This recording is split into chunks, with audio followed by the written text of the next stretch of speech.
Então, gente, como eu estava falando com vocês, né, sobre a artrose, tá? Geralmente, a artrose, a gente tem que pensar no seguinte, como é o desenvolvimento anormal do osso na articulação, tá? Esse desenvolvimento ele acontece por dois fatores, tá? Quando tem uma pressão muito grande, tá? Em articulações normais, tá? Ou quando eu tenho o contrário, tá certo? Então isso faz desenvolver uma artrose na região, mas no geral está sempre relacionada ao peso, tá certo? Ao sobrepeso articular, tá bom?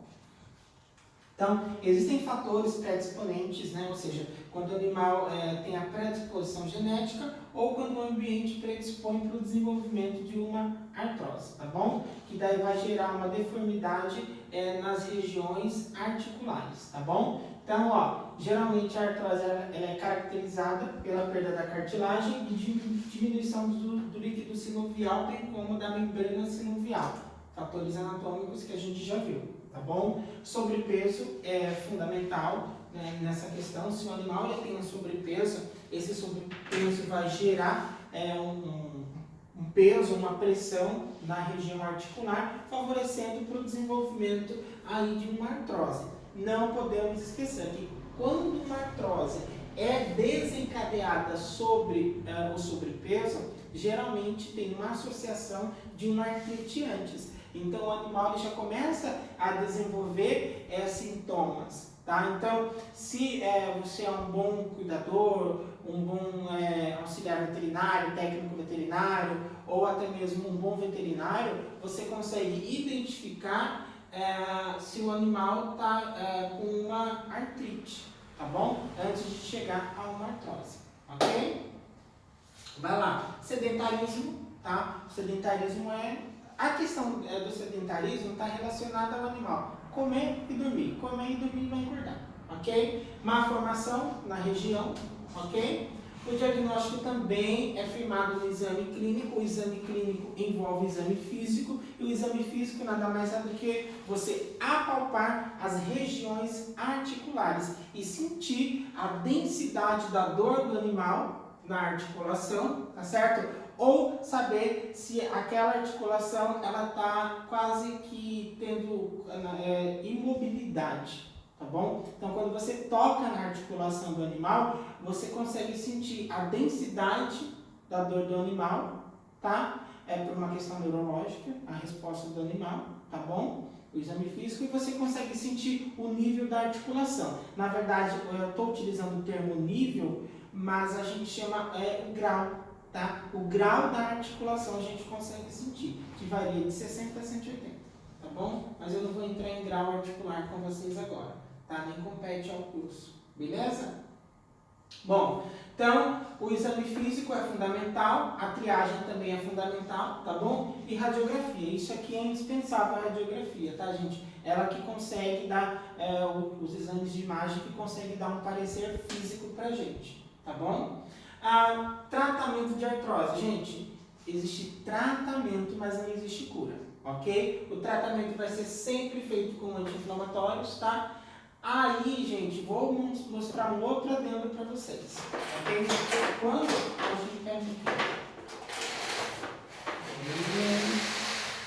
Quando a gente fala de anti-inflamatório, o anti-inflamatório ele é classificado em dois, tá? Eu tenho...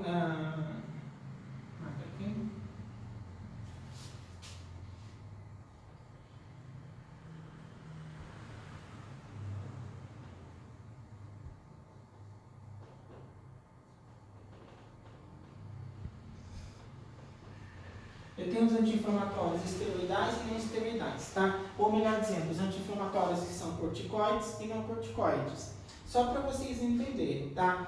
O anti-inflamatório, o próprio nome está dizendo, ele vai tirar a inflamação da região. Mas toda inflamação gera dor. Então o anti-inflamatório ele também tem um pouco de ação analgésica. Então vai tirar a inflamação mais a dor da região. Porém, veja só, se a artrose ela está gritante, tá? É importante a gente utilizar um anti-inflamatório esteroidal, ou seja, que é o que a gente chama de corticoide, tá? Esses anti-inflamatórios, eles são anti-inflamatórios de longa duração, tá? Então, ou seja, eles conseguem ficar por um longo período no corpo do animal, tá? Que é o que a gente chama de prednisona, dexametasona, betametasona, tá bom? E por aí vai.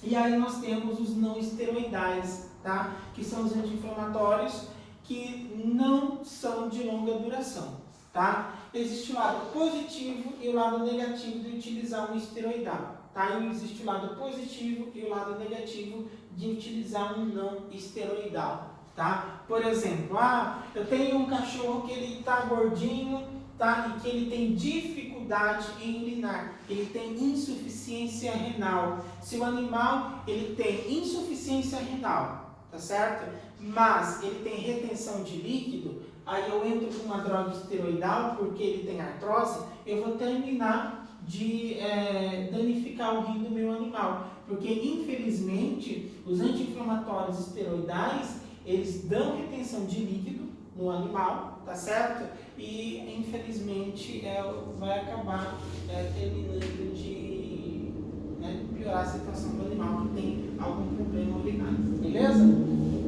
E eu tenho, por exemplo, os não esteroidais, igual o ketofen, que é a base de cetoprofeno, tem o próprio nimesulida, né? Que são exemplos básicos aí. Esses, eles são classificados como não esteroidais.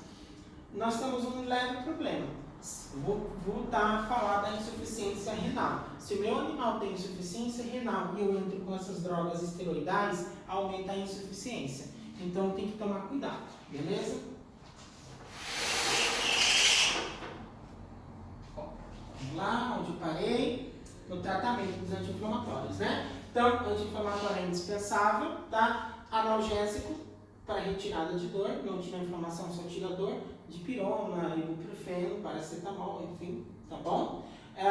Regeneradores articulares, tá? Então é importante que a gente dê para o animal bastante cálcio e cartilagem, isso é fundamental, tá bom? Podendo ter auxílio de acupuntura e fisioterapia. Gente, a parte da acupuntura é fundamental, porque aumenta a circulação, tá? Incita o organismo do animal a produzir de forma natural cartilagem, tá? E a fisioterapia também ajuda na mobilidade, porque toda artrose ela acaba afetando o quê? O grau articular, tá bom? Do movimento.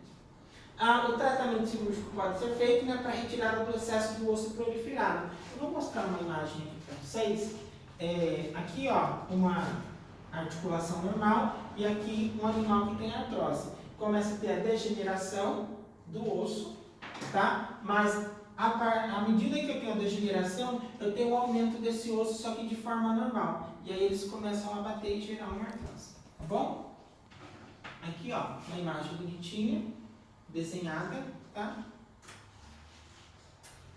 Tá bem clarinho aqui, gente. Não dá para vocês verem muito bem, tá? Mas aqui mostra, tá, ó, a diferença. Aqui, ó, tem essa cabeça de fêmur, tá?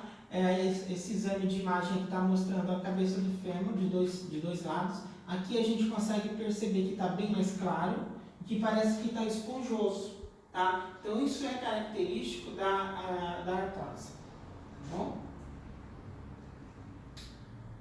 A artrose, é o que eu falei, a gente consegue diminuir os sintomas, mas ela é degenerativa, então ela vai aumentando conforme a idade, tá? Então a gente vai aliviando os sintomas. Controle de peso, isso é fato fundamental. Então por isso que à medida que a gente deve utilizar o corticoide, tá? Para diminuir a dor e tirar a inflamação, tem que ter o controle do corticoide. Porque à medida que o corticoide ele tira a dor, ele dá peso para o animal. Então a gente tem que ir intercalando, tá? Os anti-inflamatórios. Do corticoide e não corticoide. Tá bom? Piso irregular, isso é um problema, gente. Animal tem artrose, tá com o piso irregular, escorregou, dá uma displasia ou uma luxação. Aí não tem o que fazer mais, tá? É complicado. Exercícios moderados para o animal, tá? Uso de protetores articulares, daqui a pouco eu mostro uma fotinha para vocês. Locais livres de umidade para o animal dormir. A umidade, infelizmente, por fatores biofísicos, tá? Ela interfere no osso, então vai fazer o animal sentir dor na região, tá? Analgésicos e anti-inflamatórios, beleza? Luxação, gente, eu falei da luxação na aula passada com vocês, da luxação patelar. Mas a luxação é o desencaixe de um osso ou de uma articulação, tá? É o deslocamento repentino parcial, tá? Das extremidades dos ossos, belezinha? Então, pode provocar lesões próximas a ligamentos, vasos sanguíneos, etc. O problema está no seguinte, quando tem uma luxação e rompe um ligamento, processo cirúrgico. Teve uma luxação, rompeu um vaso sanguíneo, pode dar uma hemorragia interna, tá bom? O osso ele pode sair do lugar, mas permanece inteiro. Isso é perigoso, tá? Caso cirúrgico, tá? E pode ser associado a uma fratura ou um trauma, tá bom? Bom, a luxação pode ser causada por um trauma, né? Pode estar associada a processos degenerativos da articulação. Então, uma artrose pode levar a uma luxação, beleza? O tratamento consiste primeiramente na redução da luxação e reparo das estruturas danificadas para retirar a dor, tá bom? Aqui está bem escuro, tá? Porque está muito claro aqui onde eu estou gravando para vocês, turma. Mas eu também mandei isso para vocês, tá? Aqui a gente consegue perceber o desencaixe quase total, tá bom? Entre tíbia e fêmur. Aqui foi em caso de acidente, tá? Mas a gente consegue ver que teve uma quebra do osso, um deslocamento e uma luxação, tá? É um caso que precisa de uma cirurgia imediatamente, porque na região que está localizada, possivelmente levou uma hemorragia interna. Tá? Fratura. O que é uma fratura? Perda de continuidade óssea, tá bom? Ou seja, vai separar o osso em 2 ou mais fragmentos. Coisa básica, tá bom? Elas são classificadas como estáveis ou instáveis, beleza? O que é estável? Uma parte coaptada a outra incompleta, tá? Instável, as extremidades afastadas e a mobilidade, havendo movimentação dos segmentos envolvidos. Tá bom? E aí, elas podem ser abertas ou fechadas. Quando a fratura ela é aberta, é perigosíssimo. Tá? Tanto aberta quanto fechada é perigoso. Só que aí, a gente tem que analisar que quando ela é aberta, tem ruptura de pele. E aí, infelizmente, pode levar a infecção secundária. Tá? As bactérias, elas são oportunistas e elas vão parar na região. Principalmente quando ela abre e tem extravasamento de sangue. A bactéria ela entra na articulação e pode levar a um quadro de sepse, tá bom? E a fechada não apresenta ferida na pele, ela é um pouco mais tranquila, né? Aí, quanto ao tipo de lesão que é causada, ela é classificada em 1, 2 e 3, pequena, média e grande, tá bom? E aqui eu tenho os tipos de fraturas, tá? Eu tenho a transversal, a longitudinal, a oblíqua, tá bom? A espiral, a simples e a cominutiva. Esses são os tipos de fraturas mais comuns existentes em ossos, tá? Na verdade, a gente tem que parar para analisar o seguinte, que a mais difícil de ser tratada é a cominutiva, porque o osso literalmente ele é esmagado, entendeu? Então, essa parte aqui, ó, que ela é esmagada, ela quebra, ela é um farelo. Então, se você juntar os dois ossos, você vai estar diminuindo. Então, no processo cirúrgico, a gente teria que fazer o quê? Rapidamente retirar essa parte, descartar, tá? E aí a gente pode fazer o quê? Colocar um ferro aqui nessa região, tá bom?